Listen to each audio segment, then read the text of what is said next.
freedom-loving peoples of Europe and Asia and Africa and the Americas. The rights of every nation, large or small, must be respected and guarded as jealously as are the rights of every individual within our own republic. The doctrine that the strong shall dominate the weak is the doctrine of our enemies, and we reject it. But at the same time, we're agreed that if force is necessary to keep international peace, international force will be applied for as long as it may be necessary. It has been our steady policy, and it is certainly a common sense policy, that the right of each nation to freedom must be measured by the willingness of that nation to fight for freedom. And today we salute our unseen allies in occupied countries, the underground resistance groups, and the armies of liberation. They will provide potent forces against our enemies when the day of the counter-invasion comes. Through the development of science, the world has become so much smaller that we have had to discard the geographical yardsticks of the past. For instance, through our early history, the Atlantic and Pacific Oceans were believed to be walls of safety for the United States.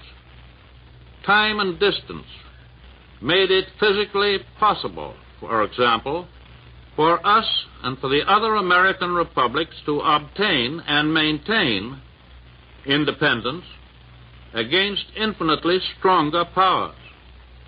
Until recently, very few people, even military experts, thought that the day would ever come when we might have to defend our Pacific coast against Japanese threats of invasion.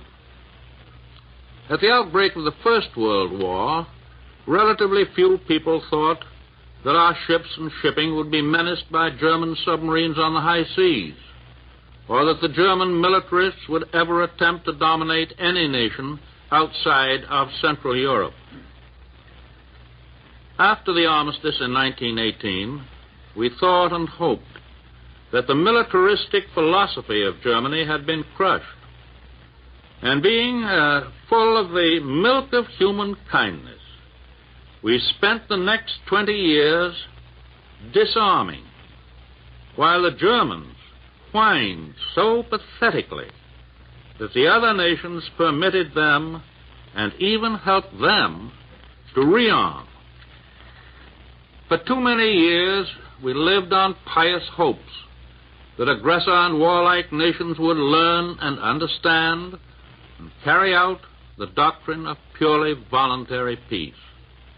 The well-intentioned but ill-fated experiments of former years did not work. It is my hope that we will not try them again. No, that is putting it too weakly. It is my intention to do all that I humanly can as President and Commander-in-Chief to see to it that these tragic mistakes shall not be made again. There have always been cheerful idiots in this country who believed that there would be no more war for us if everybody in America would only return into their homes and lock their front doors behind them. Assuming that their motives were of the highest, events have shown how unwilling they were to face the facts. The overwhelming majority of all the people in the world want peace. Most of them are fighting for the attainment of peace. Not just a truce, not just an armistice, but peace that is as strongly enforced and as durable as mortal man can make it. If we are willing to fight for peace now, is it not good logic that we should use force, if necessary, in the future to keep the peace? I believe and I think I can say that the other three great nations who are fighting so magnificently to gain peace are in complete agreement that we must be prepared to keep the peace by force. If the people of Germany and Japan are made to realize thoroughly that the world is not going to let them break out again, it is possible, and I hope probable, that they will abandon the philosophy of aggression, the belief that they can gain the whole world, even at the risk of losing their own souls. I shall have more to say about the Cairo and Tehran conferences when I make my report to the Congress in about 2 weeks' time. And on that occasion, I shall also have a great deal to say about certain conditions here at home.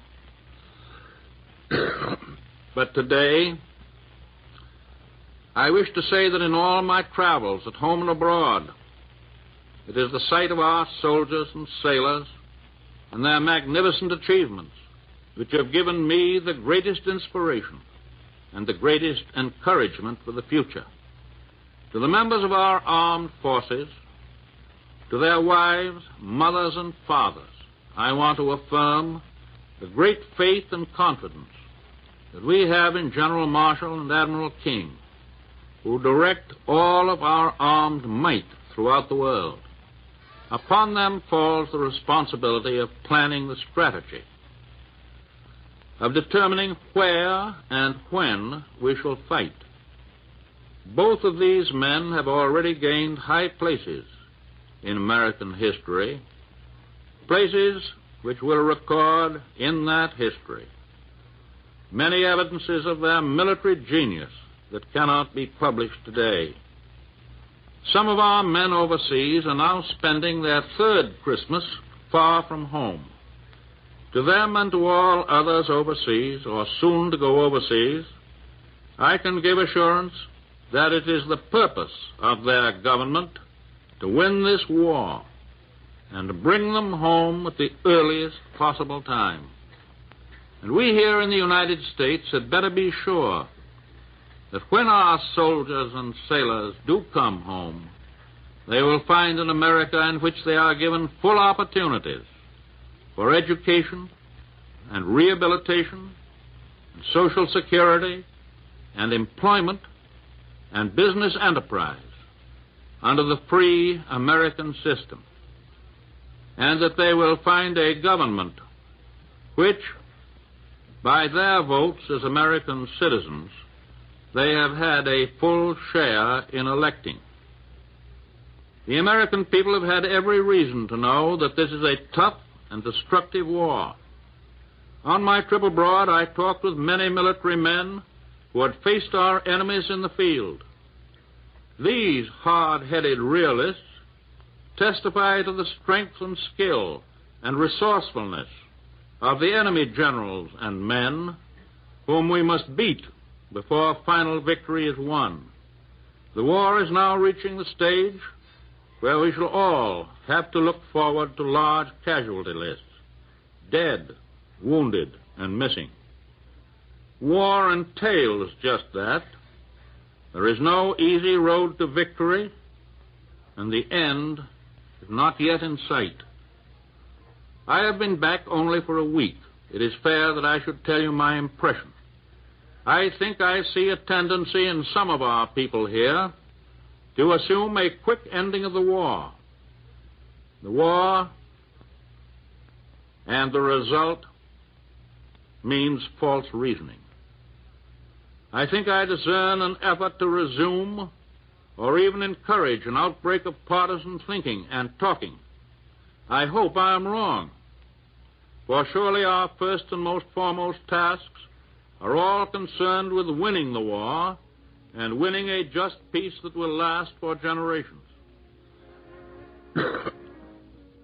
The massive offensives which are in the making, both in Europe and the Far East, will require every ounce of energy and fortitude that we and our allies can summon on the fighting fronts and in all the workshops at home. As I have said before, you cannot order up a great attack on a Monday and demand that it be delivered on Saturday. Less than a month ago, I flew in a big Army transport plane over the little town of Bethlehem in Palestine. Tonight on Christmas Eve, all men and women everywhere who love Christmas are thinking of that ancient town and of the star of faith that shone there more than 19 centuries ago. American boys are fighting today in snow-covered mountains, in malarial jungles, on blazing deserts.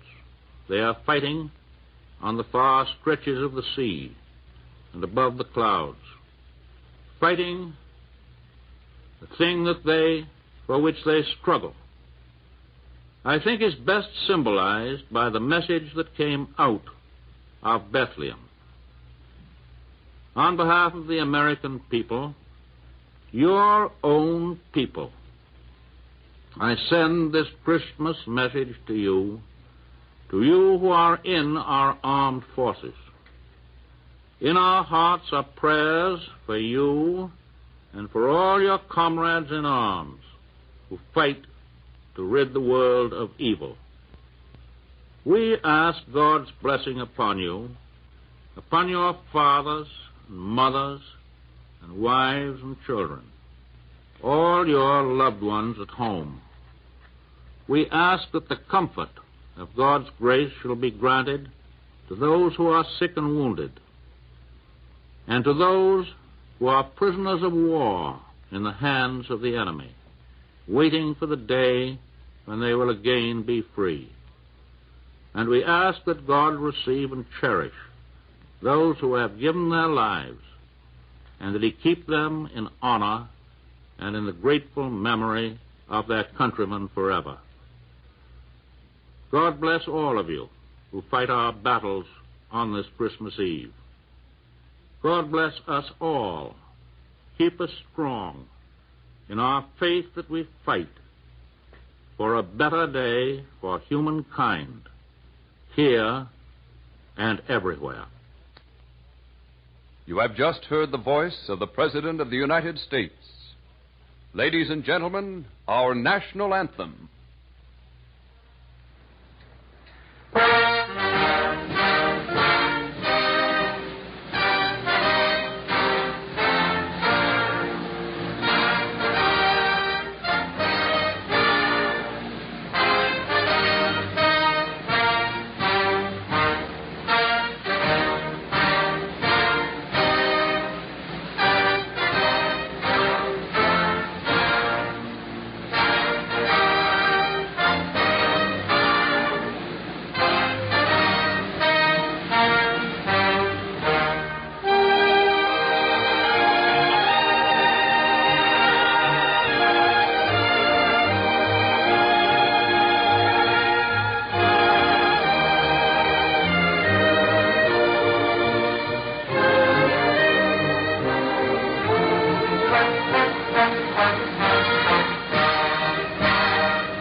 This concludes the special Christmas Eve program conceived by the boys who are far from home this Christmas season. They wanted their loved ones to know how they were observing this day away from home.